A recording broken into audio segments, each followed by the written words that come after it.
400 টাকা দেন। আমি তো 3 টাকার টেস্ট আসছে। এটা তো হলো না, এটা আবার কেমন কথা সুপারভাইজার ভাই? একজন টিকিট দেয়নি তো, ওরা তো দেয় না, ইভেন কাউন্টারে তো জিম্মি করে, বলে যে টিকিট নাই, এই নাই সেই নাই।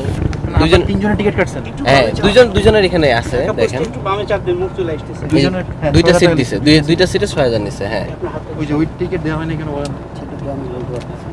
কেন বলতে পারবেন না? কেন আসেন এটা বলেন। ভাই আমরা তো জিম্মি, আমরা তো ঢাকা আসতে হবে, তো ঢাকা আমাকে বলছে আপনার টিকিট ছাড়া যখন অন্য কেউ যদি অন্য কাউন্টারে যে সেম টিকিট বিক্রি করে তখন আপনি কিভাবে অ্যাডজাস্ট করবেন? যেহেতু রেগুলার আসি, এরকম তো হওয়ার কথা না ওদের সাথে। আর যেহেতু তিনজনের টাকা ফেরত দিতে হবে। না, টিকিট পাবো আমি সেটা টাকা। টিকিট না ফেরত দিলে আমি ফোন দিচ্ছি। হ্যাঁ, কথা ফোন দিচ্ছি, দাঁড়ান। এখন কাউন্টারে কথা বললেই হবে। কাউন্টারে যদি বলে টিকিট না দিলে তাহলে ওখানে বসতে পারলো বা হ্যাঁ, কিভাবে নিয়ে আসলেন আপনি? ওদের কাছে ডকুমেন্ট আছে না ভাই? ওদের জিজ্ঞেস করেন তো, ডকুমেন্ট আছে না? C1 এর ডকুমেন্ট না আপনার কাছে? ঢাকাতে আপনি ঢাকাতে, আপনাদের হোটেলের ডকুমেন্ট আছে তো? ভাই আপনি ইয়ে করেন, কথা বলুন। সেটা নিয়ে আসেন। ওনার কাছেই তো আছে যে ডকুমেন্ট আছে না? নম্বরে কল করেছেন তা এই মুহূর্তে ব্যস্ত আছে। ওনার কাছে কপি 100 কপি। কেন থাকবে না? C1 এর যাত্রী ভাই, আপনি কাকে নিয়ে আসছেন গাড়িতে? আচ্ছা কপি আপনি একটা চেক করেন না? আমাদের যে যাত্রীগুলা এগুলা দেখে আসার সময় যদি টিকিট নাও থাকে সেটা সমস্যা না। কেন সমস্যা? আসার সময় টিকিট অনেক যাত্রী হারায় ফেলে। তাহলে টিকিট না থাকলে ভাড়া দেওয়া সমস্যা না। ভাড়া দিয়ে দাও তো, চালানের কাগজটা কতজন লোক চালানের কাগজটা আমি অফিসে জমা দিয়ে দিয়েছি। ভাইয়া আমি কথা বলতেছি, শুনেন। ভাইয়া আসসালামু আলাইকুম। ওই যে আমি হিমু বলতেছি, 3টা টিকিট যে আসলাম ইয়া থেকে, ভজনপুর থেকে 3টা টিকিট নিলাম না গতকালকের। ওই যে স্লিপারে আসছি যে,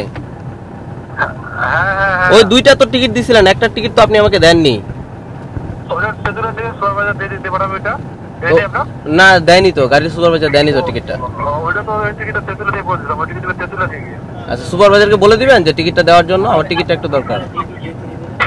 আমার D2 সিট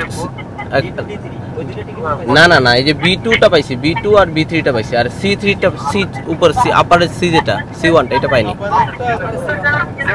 এই যে সুপারভাইজারকে বলেন তো একটু ভাই। আচ্ছা উনি 3টা টিকিট কাটছেন, বুঝতে পারছেন? ইয়ে করে এর প্রমাণ আছে, আপনি ওনার টাকাটা দেন, তারপর এখান থেকে যান। কত টাকা আপনার এই টিকিটটা? হ্যাঁ 3টা কাটছে, ওই ভাই তো জানে। টিকিটটা দেন। আমি স্বীকার করতে হইছে তো। আর আপনি এত মানে ইয়ে করেন না। আমাকে তো টাকা দেবে না কোম্পানি, আমি তো এখন আমার পকেট থেকে টাকা দিচ্ছি, কোম্পানি থেকে আমার নিতে হবে। সুপারভাইজার তো বলছে যে 3 টাকা আসছে, সমস্যা কি? আপনি সুপারভাইজার ইয়ে করে দিন। কোম্পানি কাটছে।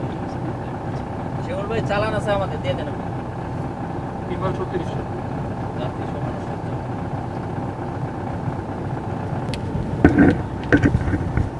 মালিক তো আমার কাছে আছে। আপনি জান না আমাদের রুমটা একটু 400 টাকা দেন। আমি তো 3 টাকার টেস্ট আসছে। 400 টাকা আছে। একটু টেস্ট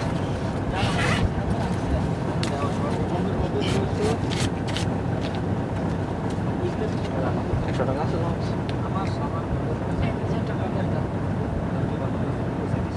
আচ্ছা আপনাদের 3টা টিকিটে কত টাকা বাড়তি সার্ভিস চার্জ আসছে? আমাদের 3000 করে নিছে, এখন ভাড়া ধরতেছেন কত? 1800 করে 1800 করে ভাড়া ধরতেছেন। হ্যাঁ 3 বার 3600 টাকা ফেরত দেওয়া হচ্ছে। 3600 টাকা বাড়তি নিছে আপনাদের। 3600 টাকা বাড়তে নিছে তাহলে। হ্যাঁ 100 টাকা আছে। দইটা তোমার কাছে 100 টাকার নোট আছে? দইটা একটু দেখি ভাই, এই সিটে নেন, 100 টাকা দিচ্ছি আপনাকে। আচ্ছা আমি আপনাকে 100 টাকা দিচ্ছি। দেন আমরা টাকা নিয়ে দিচ্ছি। আপনি দেন, উনি দিচ্ছি। ওই সিট থেকে, ওই সিটে একজন আছে, তোর কথা বলে নিই, একটু সাইড দেন, ওর কাছে 100 টাকা নেই। 100 টাকা দিন তো। দইটা নিচে আচ্ছা, আপনি 4000 টাকা দেখেন ঠিক আছে কিনা।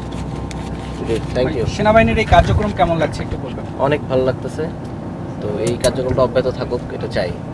ঠিক আছে। ওকে, থ্যাংক ইউ আপনাদেরকে। এখানে কি আছে?